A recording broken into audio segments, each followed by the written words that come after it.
Hello दोस्तों, स्वागत है आप सभी का आपका अपना रॉयल एक स्टडी चैनल में। आज का हमारा न्यू टॉपिक है कंपाउंड इंटरेस्ट का पार्ट 11 वीडियो। इससे पहले मैं चक्रवृद्धि ब्याज का पार्ट 1 से लेकर पार्ट 10 तक का बहुत ही सिंपल ट्रिक के माध्यम से बहुत ही मोस्ट व्यूअर्ड टॉपिक को पढ़ा चुका हूं। अगर आप नहीं देखे हैं तो जरूर देख लीजिए, जिसका लिंक आपको इस वीडियो के डिस्क्रिप्शन में मिल जाएगा।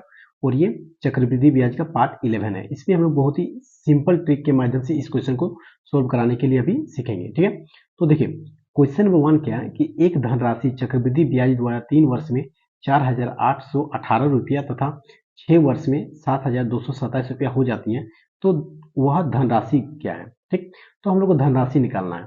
जो दिया गया है कि क्वेश्चन में क्या है कि चक्रवृद्धि ब्याज में 3 वर्ष में 4,818 रुपया और 6 वर्ष में 7,227 रुपया हो जाती है, तो हम लोग को धनराशि निकालना है। तो इसे हम लोग एकदम इतना सिंपल ट्रिक के माध्यम से अभी इस क्वेश्चन को सोल्व करेंगे कि आप जो है इसका आंसर इतना जल्दी दे दीजिएगा कि आप इसके बाद कभी भी कोई भी ट्रिक देखने का जरूरत आपको नहीं पड़ेगा।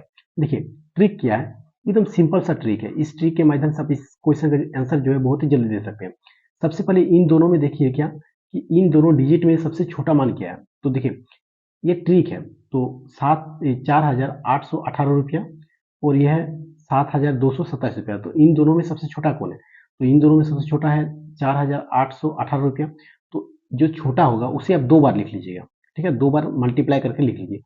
4,818 इंटू 4,818। ठीक है, इसे हम लोग क्या किए, 2 बार लिख लिए। इसके बाद क्या करना है, इसके बाद लिखना है बटा। इसके बाद जो बचा है बड़ा वाला उसे आप नीचे में लिख लीजिए। जैसे 7,227 इसे अपने यहाँ पर नीचे में लिख लीजिए, 7,227। इसके बाद इससे कैंसिल आउट कीजिए, आपका आंसर आ जाएगा। जितना जल्दी इसका मतलब कैलकुलेशन कीजिएगा उतना जल्दी आपका आंसर आएगा। तो ये जो है 3 का टेबल में ये दोनों कटता है। ठीक है, तो 3 का टेबल में ये कितना बार में कटेगा, तो 1606 बार में कटेगा। ठीक है, ये 3 का टेबल में कितना बार में कटेगा, तो 2409 बार में कटेगा। ओके, 2409 बार में कटेगा।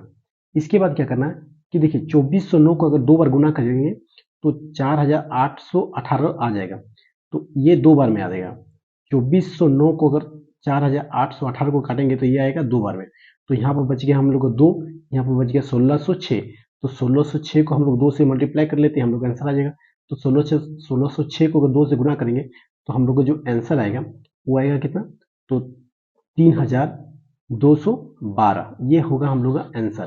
क्योंकि 1600 को अगर 2 बार मल्टीप्लाई करेंगे तो आएगा 3,212। ये ऑप्शन नंबर कितना में है, तो ऑप्शन नंबर कितना है, तो ऑप्शन नंबर है आपका सी में। देखिए ऑप्शन नंबर सी में है 3,212। तो देखिए कितना जल्दी इसका आंसर चला है। सिर्फ क्या है, सिर्फ कैलकुलेशन करना है आपको। कैलकुलेशन पर ही सारा का सारा ये ट्रिक जो है ये कैलकुलेशन पर ही बेस है कि आपका अगर कैलकुलेशन सही है तो इसके आंसर का जो जवाब है वो बहुत ही जल्दी आप दे सकते हैं। सिर्फ आपको क्या करना है, जो सबसे छोटा डिजिट है उसको 2 बार मल्टीप्लाई ऊपर में कर लेना है, उसके बाद बटा कर लेना है और सबसे बड़ा डिजिट को आप नीचे रख लीजिएगा। बस इसके बाद इसका आंसर आपका बहुत ही जल्दी चला आएगा। तो चलिए क्वेश्चन नंबर 2 की ओर चलते हैं ताकि आपको और बेहतरीन ढंग से समझ में आएगा।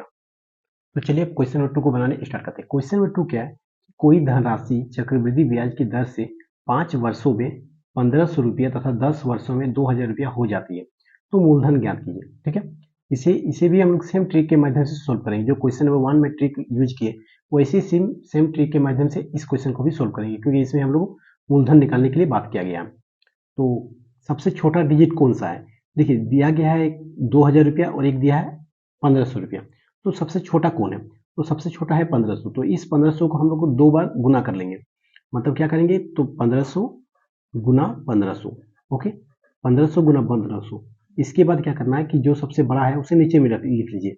तो 2,000 को क्या कर लेंगे, तो नीचे में लिख लेंगे। और ये क्या है, ये हम लोग का ट्रिक है। ये हम लोग का क्या है, ट्रिक है। ये हम लोग का ट्रिक है। ओके, ये हम लोग क्या है, तो ट्रिक। अब चलिए इसे कैंसिल आउट कीजिए और आपका आंसर चलाएगा। देखिए इसका इसका 2 जीरो से इसका 2 जीरो कैंसिल आउट, इसका 1 जीरो से इसका 1 जीरो कैंसिल आउट।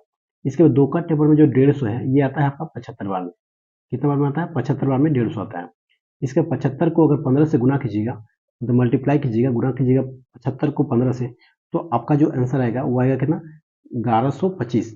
ठीक है, कितना आएगा, 1125। और यही हो गया आपका आंसर। 15 को अगर 75 से गुना करेंगे तो आएगा 1125। तो ऑप्शन नंबर से मिलाते हैं, तो देखिए ऑप्शन नंबर बी में है 1125 और यही हो गया हम लोग आंसर। तो देखिए कितना जल्दी इसका आंसर चला है। इतना सिंपल ट्रिक है कि आप इस क्वेश्चन का आंसर जो है एकदम सेकंडों में दे सकते हैं। तो चलिए क्वेश्चन नंबर 3 की ओर चलते हैं। अब क्वेश्चन नंबर 3 को देखते हैं। क्वेश्चन नंबर 3 क्या है कि कोई धनराशि चक्रवृद्धि ब्याज की दर से 3 वर्षों में 8,028 रुपया तथा 6 वर्षों में 12,042 रुपया हो जाती है तो मूलधन ज्ञात कीजिए। ठीक है, तो ये क्वेश्चन को आप लोग खुद बनाइए और कमेंट बॉक्स में बताइए कि इसका आंसर क्या आएगा। सेम ट्रिक के माध्यम से इस क्वेश्चन को भी बनाएंगे। ठीक है, जैसे कि इस दोनों में से दो डिजिट जो आपको यहाँ पर दिखाई दे रहा है, एक दिखाई दे रहा 8,028 और एक दिखाई दे रहा है आपको 12,042। तो इन दोनों में सबसे बड़ा कौन है? तो इन दोनों में सबसे बड़ा है 12,042, तो इसे नीचे लिखेंगे। और इन दोनों में सबसे छोटा कौन है? तो 8,028, तो इसे आप ऊपर में लिखकर 2 बार गुना कर लीजिए। छोटा को सबसे पहले, ध्यान दीजिएगा कि छोटा को सबसे पहले ऊपर में लिखना है।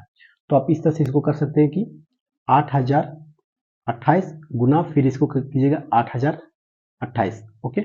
उसके बाद बटा कीजिएगा और जो सबसे बड़ा है उसे नीचे लिख लीजिएगा 12,042 को। तो 12,042 को आप यहाँ पर नीचे में लिख लीजिए। इसके बाद इसका कैलकुलेशन कीजिए और आपका आंसर चला आएगा। तो चलिए इसके कैलकुलेशन कीजिए और कमेंट बॉक्स में बताइए कि इसका आंसर क्या आएगा।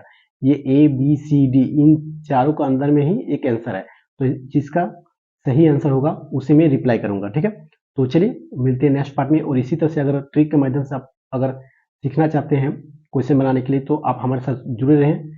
और अगर आप हमारे चैनल को सब्सक्राइब नहीं किए हैं तो जरूर से जरूर सब्सक्राइब कर लीजिए और बेल आइकन को भी प्रेस कर लीजिए और दोस्तों को भी शेयर कीजिए। तो चलिए मिलते हैं नेक्स्ट पार्ट में, तब तक के लिए धन्यवाद, टेक केयर।